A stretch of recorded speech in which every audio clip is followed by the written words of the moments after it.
Welcome back to the Anti-Meta Meta Club. This week's race C is a surprisingly balanced Group 3 class at Barcelona, and even though there's not really a super clear meta, I'm going to give you an option that you might not have thought about. Let's get into it. The anti-meta car of the week is the Ferrari. Since the Lamborghini's meta this week, I felt it was only fitting to use its old bitter rival as the anti-meta. While there are a lot of different cars, not only in the top 100, but also the top 10 even, the Huracan is both the fastest and the most ubiquitous of the cars in this class. I was able to get a 39.3, but a 38 is actually possible with this car. Like I said before, lots of different cars actually work, but I really like how the Ferrari handles here. As you go down the front straight, you do not need to shift into 6th gear as long as you're just doing time trial, but when you're in the race itself, if you have slipstream, you probably do want to shift up to 6th gear. Putting your tires all the way up on the curb, looking for this light before the 100 meter board. When your car gets all the way past that light, that's when you want to hit the brakes. Braking in a straight line, look for this escape route, and when you get all the way past that, that's when you want to start turning in. Initially in 3rd gear, dip down to 2nd gear as you continue to trail brake all the way up onto this curb. Back up to 3rd gear before you get on the throttle. You want to make sure you're not in the grass, but you're straddling this sausage curb right here in the middle. Continue to steer right as you add full throttle, and right when you get to the beginning of this curb right here, right when the white part starts getting a little bit thicker, that's when you're going to switch directions and lift just slightly to once again straddle the sausage curb without trying to hit it. You do not want to actually put your tires over it because that's going to ruin everything. Continuing to steer left while adding full throttle, you want to wait until just before you get to this part of the grass before you then switch directions, staying full throttle initially and then gradually lifting off the throttle. If you time this correctly, you won't need any brakes, but don't be afraid to dab the brakes just gently if you need to. When you can see this orange part of the really far barrier in the distance, that's when you want to start to gradually add throttle. If you get on the throttle too heavily, it's going to make the car understeer and you're in danger of going entirely off the track. I try to avoid touching the AstroTurf on the outside of the track at all, though you can kind of touch it just a little bit. Most of the time when you hit it, you're going to go entirely off the track. Rather than looking really far to the left or the right, I want you to approximate just about 2 car lengths before you get underneath this bridge for your next braking point. You're going to brake heavily just very briefly and immediately start turning in and trail braking towards the apex. I want you to focus on getting down to 2nd gear as quickly as you can and then actually coming entirely off the brakes before then adding more steering. Once you're facing this orange bit in the far distance once again, that's when I want you to be apexing, adding a little bit more steering before then gently getting on the throttle. Again, you need to get on the throttle really gently with this car. If you slam on the throttle, it's going to completely make it understeer and you cannot recover that front end grip anywhere during the middle of the corner. From here, I want you to aim for this cement block that's just past the fence right here. You can also note that the tire marks kind of guide you exactly where you want to go, and right when you get next to that cement block, that is when you're going to hit the brakes.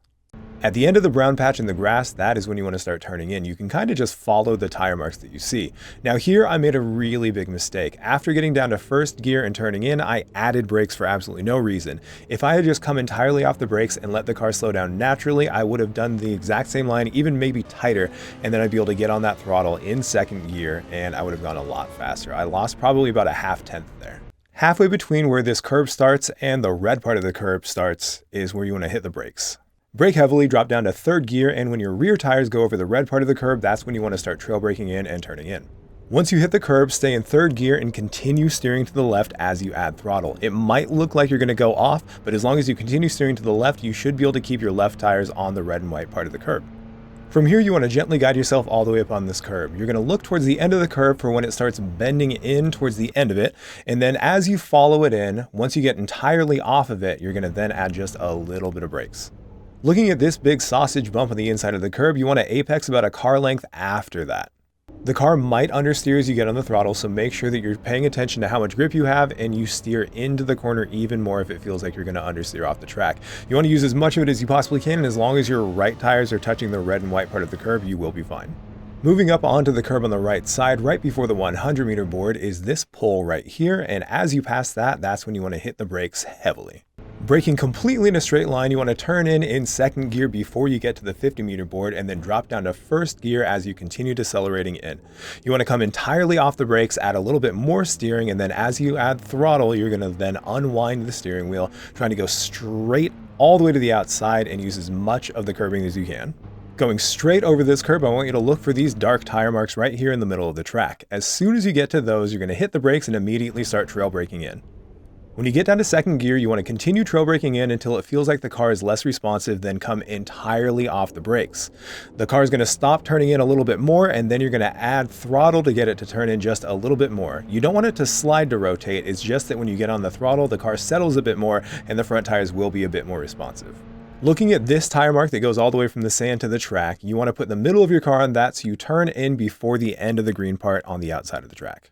Upshift to fourth before coming off the throttle, and you only want to come off the throttle enough that you can get your left tires all the way up on the inside red and white curbing. Back on the throttle as soon as you hit the apex, and you're going to track out trying to straddle this yellow sausage curb. If you see this orange bit of the barrier here on the right, once the nose of your car gets just past it, that's when you want to start adding brakes. Using very gentle brake pressure, you want to turn in before the end of that sausage curb. You want to apex before you get to the pit wall, and you want to add just a little bit of steering as you get on the throttle to make sure you don't go all the way off the track. As long as your right tires are touching the red and white portion of the curbs, you should be fine. Don't forget to shift up to fifth gear, and that's your lap. Like I said in the breakdown, you do not need to use sixth gear when you're just doing time trial, but you probably do want to use it if you've got slipstream. There are actually a few different corners where you want to use a different gear when you're in the race rather than when you're in just the time trial. For this sequence, it's really important to sacrifice the first corner so you can get a lot of speed and go as far left as you can, of course, without lifting off the throttle too much. You can probably go even further left before this big right-hander and then carry a lot more speed through it and end up a little bit faster through this sector. This car has been known to understeer on throttle, but you can kind of cure that by being really gentle as you add it initially and then getting on full throttle. It's very important to not smash the throttle. This corner was a big mistake. You can actually stay in second gear and go almost as fast, though I did end up going much faster in first gear. And like I said, I did lose probably half a tenth in this specific lap because of all the extra brake that I added on that last hairpin. If you go up onto the high part of the curb here, it's not the end of the world, but it can unsettle your car. You can probably use a lot more curb than I did on the inside and carry a little bit more speed, but you do risk spinning out if you go too much onto that curb. If you find yourself having trouble getting grip after you go over this little inside curb, you can just completely avoid that curb and you should be able to get on the throttle both earlier and heavier. I think I probably also lost some time here by going so far away from the apex. I think you can actually hug the inside of that corner the entire way through as long as you don't use too much brake. I think I just understeered because I braked too much. You can possibly turn in later and then downshift to third just briefly to potentially get the car to rotate faster and then get on the throttle earlier, but it is very tough to time it like that.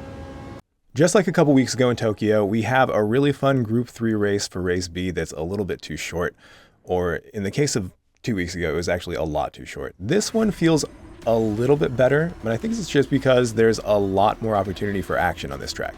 Group 3 is actually pretty nice right now. It's not perfectly balanced, but I'd say there are probably at least 10 different cars that you can use and still be pretty competitive. If you want to be really competitive, there are fewer options, but there are still a lot. The Huracan's definitely the meta. The RCF works, the M6 is really good, the AMG is really good, the GTR is pretty good, and the Ferrari works really well as well. Since there's no actual strategy, you don't really have to worry about tires whatsoever, and you don't have to worry about fuel. The only strategy that you can employ is where you position your car and how you drive against the other cars. In my opinion, this is one of the very best tracks to battle on. And one of the reasons is because there are so many consecutive corners that go the opposite direction or just really complex sequences. So when you defend, it's not always going to be the most obvious place to defend. A lot of moves and a lot of battles last way longer than a single corner. And if you can set up a good defense or a good attack in the correct way, you might surprise your opponents with what you're trying to do. I'll get more into that in a little bit because I did pull off a pass that I don't think the opponent meant to give me, but it's exactly what I had planned right from the start. Turn 3 here is pretty diabolical. You obviously have to go as fast as you can, but the faster you go, the more likely you are to go off, and if you go off, it's going to be completely disastrous. On the first lap especially, but sometimes even deeper into the race, the inside line, the normal racing line, is pretty dangerous. And one of the reasons is a lot of people do not know how to stay really close without colliding into each other, and that ends up causing an accordion effect. Kind of like that, but if you see a lot of people going towards the inside, sometimes it's better just to stay on the outside, keep up your momentum, and let everyone slow each other down. Even on a short race, sometimes patience is the answer. As you can see, I almost went up in the inside right there, but that would have definitely slowed both of us down. And since I've never actually raced against this guy, I didn't know exactly what he was going to do if I did go on the inside. I tried to pass someone there on the inside and they completely ran into me and bounced off me so hard that it gave me damage. Despite the fact that it completely ruined their race, it also damaged my car. As you can see right there, a lot of people try to give space, but people on the outside don't always realize that even though they have the space, if they get on that throttle too heavily, it's going to make them spin. And if they spin right next to another car, who knows what's going to happen. I was really lucky not to take any damage, and I don't think the Porsche took any damage either. Now, after all of that, I turned in just a little bit too much and I got a little sideways going up on that curb, but it actually gave me more confidence because the way this car used to drive, if I had gotten that loose at all, I probably would have ended up completely backwards in a wall or in the sand trap. But the fact that I was able to catch it that easily somehow just gave me more confidence. If I can get that loose in this car right now, then it's not going to be too disastrous if I get too crazy, so I can really push it, especially since I don't really have to worry about tires. Coming out of this corner, if I have a run, I'm always going to go on the inside because I don't know if I can trust everyone. And since I didn't know this guy, it was kind of risky, but I decided to go for the outside anyways. You actually do have a better opportunity to pull off a pass if you can trust the person, because when you go on the outside, you can very easily match their speed, and then you're in the perfect opportunity or the perfect position to pull off a pass right here. I accidentally braked too early there because I didn't want to run into him if he turned in too early, and it still worked out because he actually went a little bit too deep. But yeah, like I was saying at the beginning of the race, if you can set up on the outside for turn 4, you're going to be perfectly in the right position to pass for turn 5. This corner is what I was talking about a little bit in the full speed lap. I take it in 4th gear in time trial, but in the race, I think because of how much heavier the car is with the fuel, I like to use 3rd gear, and it seems like I actually do go faster in the race if I use 3rd gear. A lot of people set up really wide into this next right-hander, but just in case they don't go super wide, if you're going to try to sneak on the inside, you got to make sure that you are ready to hit the brakes so you don't run into anyone and ruin the race.